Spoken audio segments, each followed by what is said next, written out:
So, another adventure na naman ang ginawa natin ngayong araw na ito.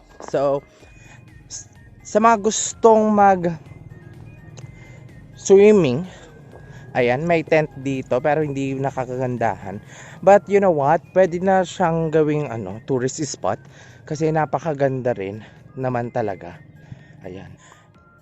Yan. So, sabi sa akin ng isang kasama namin dito that yung feet down ng tubig is 12 feet. So, titignan natin. Yan. Whew. Di ba? Ang ganda. Ayan, kasama ko yung mga apax ulit. So, inaya ko. Gusto ko kong makita yung sunset sana. Kaso medyo alanganin sa pagdadrive at um, masyadong liblib. So, pwede tayong maligo dito.